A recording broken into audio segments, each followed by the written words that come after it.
friends, I'm Ranjana Kamo. I am a finance professional and ex-banker turned author and a motivational speaker. For the New Year wishes, we always wish for health, wealth, and happiness. We had our experts talk about health and wealth in the last 2 weeks. And today we are going to talk about happiness in this masterclass, which is on owning your happiness.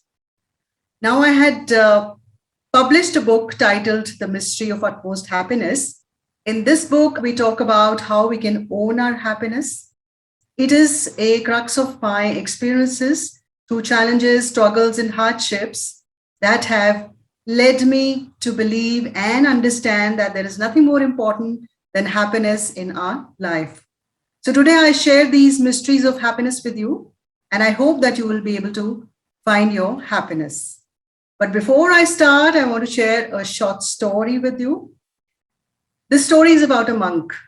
A monk and his disciple, they were sitting on the outskirts of a village, and one man walked up to them. And this man was very haughty, very arrogant. And he said to the monk, "Monk, I want to move to this village. How is this village? How are the people here?" The monk looked at him and nodded, and he said, "Well, you tell me, where have you come from and how are the people in your village?" The monk looked at the man and waited for him to say something. The man was angry with the question and he said, "Well, monk, the people in my village are not good. I fight with them every single day." The monk looked at the man and said, "Well, you'll not find it different here. The people here will also fight with you every day." The man shrugged and he just went away. After some time, another man came by. He was smiling and whistling, and he wished the monk and he asked him, he said, "Monk, I have a question for you. I have got a job in a nearby village. Can I ask you something? How are the people in this village? Because I want to settle down here. How is this village?" The monk asked him. He said, "What about the village you come from?" So this man smiled and he said, "The village I come from is really great. The people are lovely. I get along with everyone there." The monk smiled and he said, "Yes, you'll find the same here. People are really very friendly in this village as well." So the man was happy. He thanked the monk and he went away and he said that I'll be moving soon. Now the disciple who was listening to these conversations was very confused. He asked the monk, "Monk, why did you give such contradictory answers to both the men?" The monk said, "Well, what a person is, it is all about the person, how he feels, how he behaves. It is always about him. It is never about the people around him. The first man who came to us was arrogant, he was grumpy, he quarrels with all his neighbors, and he's going to do the same with the people here as well. But the other man, he was friendly, he was at peace and very happy with himself.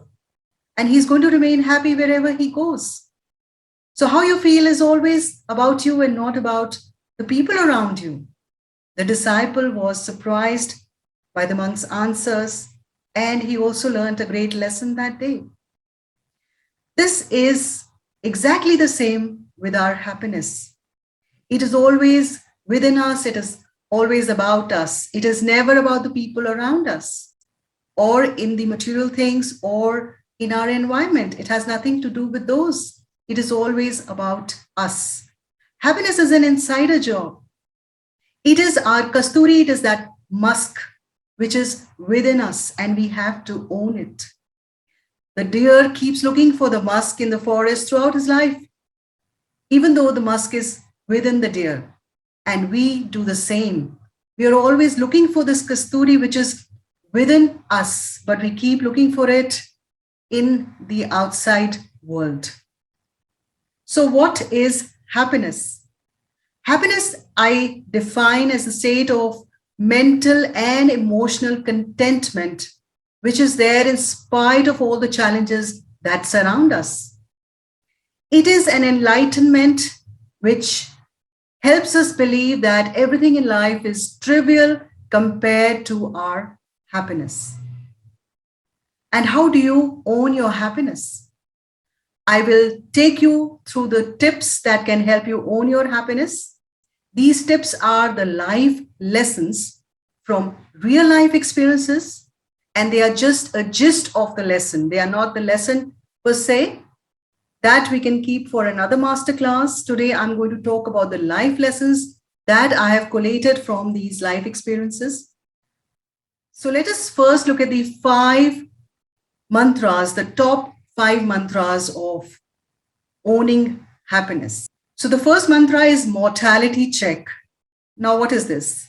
We know that our life is limited. We have a limited lifespan. We are mortal. We are working on a deadline. And you know how life is designed. At every step, there is a problem. And every problem means stress, our discomfort, our anxiety. So with every step that we take, we face a problem. Do you think we should be unhappy at every step of our life? If we do that, we'll never be happy. So what we have to decide is that our life is limited. It has a limited lifespan, and we cannot allow any problem to take away our happiness from us. And we have to remain happy in spite of these problems.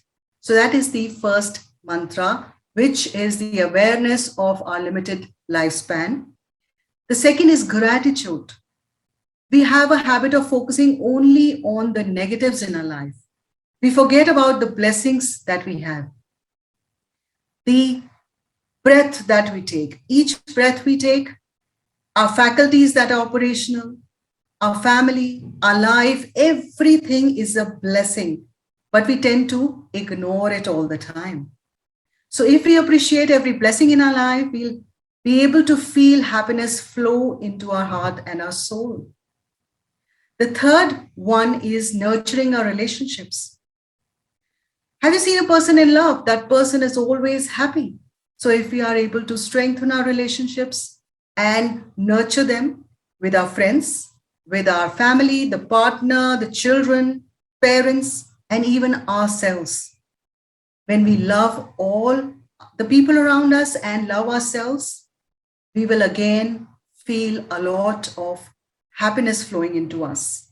Because if we infuse love into these relationships and nurture them, we are going to remain happy. The number 4 is conquering stress. Stress, as you know, is a burden. It is like you have stopped at a traffic light, but your car is still running, the engine is running, the engine keeps doing, and you're not moving anywhere. Whenever you're stressed, think about the solution to the problem and implement the solution if you have it. If there is no solution, do you think stressing out is going to help? It is not going to help. So what do? You smile, you say, I am on a deadline. And stress does not get a chance to take away the happy moments from me. The 5th mantra is health is wealth. Ill health can make you very sad and very grumpy. So we have to take care of our health. And how do you do that? Eat well, exercise well, sleep well, get regular health checkups done, laugh a lot, spend time with people who help you grow, who keep you happy, and remain motivated. So these are the top 5 mantras for owning your happiness. I'll sum them up for you. Number 1, it is the awareness of your limited lifespan. Second is gratitude for every little blessing that you have. Third is nurturing your relationships. Number 4, conquering stress. And the last one is health is wealth. Now, these are the top 5 mantras. So let's look at the other tips. Living in the moment. Be one and be at peace with the rhythm of the world, and you will see how happy you will be. The next is having clarity about your goals in life, because if you're not clear about them, you're going to be confused and unhappy all your life. Prioritizing your happiness. When you're faced with a challenge, know that you are on a deadline and there is nothing more important than your happiness. Power of prayers. Prayers help in venting out your thoughts and emotions, and they also help you in finding solutions to your problems. So pray often. Self-belief. If you believe in yourself, you will be more confident. Shed negativity. It is okay to walk away from people, situations, emotions, habits that are feeding on your happiness. If you can't walk away physically, you can always detach yourself mentally and emotionally from such things. Accepting change, because if we do not accept change, we will always remain unhappy. The next is taming anger. So, whenever you're angry, just give yourself a few moments and divert that energy into doing something more constructive, like walking, exercising, dancing. So, do not allow temper to take away your happiness from you.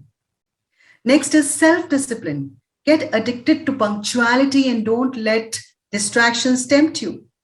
When things happen in time, you will have lesser worries to think about. Be giving, donate generously and willingly, and see how happiness finds its way into your soul. Declutter yourself, declutter the things around you, the space around you, and declutter your mind of all the burdensome thoughts. Make space for something new, for new things and new memories. Lastly, is a retirement plan. Plan your retirement early in life. You will have a big burden taken care of early in your life, and that will make you happier. I would like to end this masterclass with an age old adage: smile and the world smiles with you, cry and you cry alone. So I hope these tips will help you find your happiness. I wish you all the best and wish you all happiness. Thanks for listening. Goodbye.